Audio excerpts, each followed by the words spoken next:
my friends and I go out to eat, we'll all agree to put our phones in the middle of the table. Whoever checks their phone first has to pay for the meal. When I study, I turn off the data on my phone, and that way I can't go on the internet and I can't get text messages. We have to think about everywhere that kids are in the real world and how we can help educate them in those spaces. We can't just say it's on the schools, it's on the parents. We have to do this as a community. Raising children and youth in our new technologically advanced society is a challenge for most caregivers who struggle to understand the effects and how to set limits on screen time. Today's children are the first to be raised since the invention of the smartphone, and its influence can be felt everywhere. So how about checking out an award-winning film regarding this topic? And you can check out this film free of charge. Please welcome our next guest to explain more, Michael and Maggie Gamson. Father, daughter, instructor, student. I love this relationship, so you guys are able to tackle this topic. First, let's go to you and talk about the positive. Let's set the positive stage, because obviously our youth are much more advanced in ways because of the technology, right? Sure. Our kids have all of the world's knowledge at their fingertips. What an incredible, powerful gift that our kids will grow up with. We can't even imagine the heights they'll reach with starting from that point.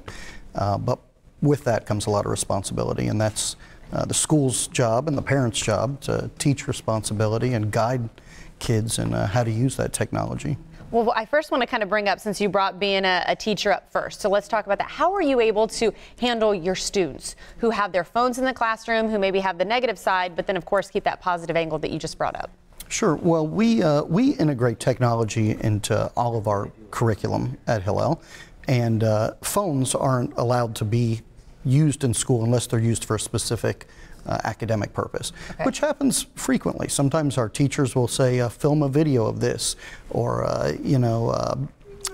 play a game that's interactive on the board that you can log in on your phone. So there are times when phones are used in school, but at Hillel, if it's not authorized by a teacher, we just don't have phones. And I know in this film that we're talking about, the director of the film talked about how as a parent she struggled when to give her daughter the cell phone, when to, how to implement screen time. Maggie, I got to have him put his dad hat on here. How have you been able to kind of help your daughter along these ways so that it doesn't get abused, if you will? That's a good question. I think one of the things that the film brings out is the idea of communication. That don't just assume your child knows what your expectations are. Have those conversations, and have those conversations ongoing. Because when a kid gets a phone at 11 or 12 years old, they're a different person than when they're 16, 17 years old. So to keep those lines of communication open and make sure the expectations are clear. And Maggie, I want to definitely go to you here. I mean, there were some great tips that we saw in the clip of the film that we were able to check out. As a teenager, how were you able to, use your screen time but still keep mom and dad happy?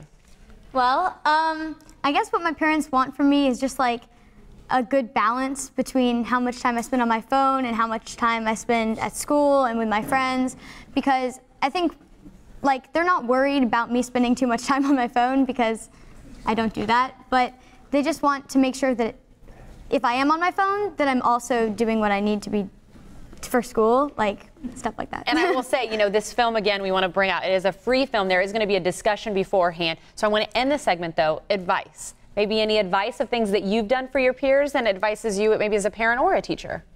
Well, I guess some advice would just be, you can go on your phone and you can grow up in the digital age without having to live to these standards that that technology is messing up our brains or whatever.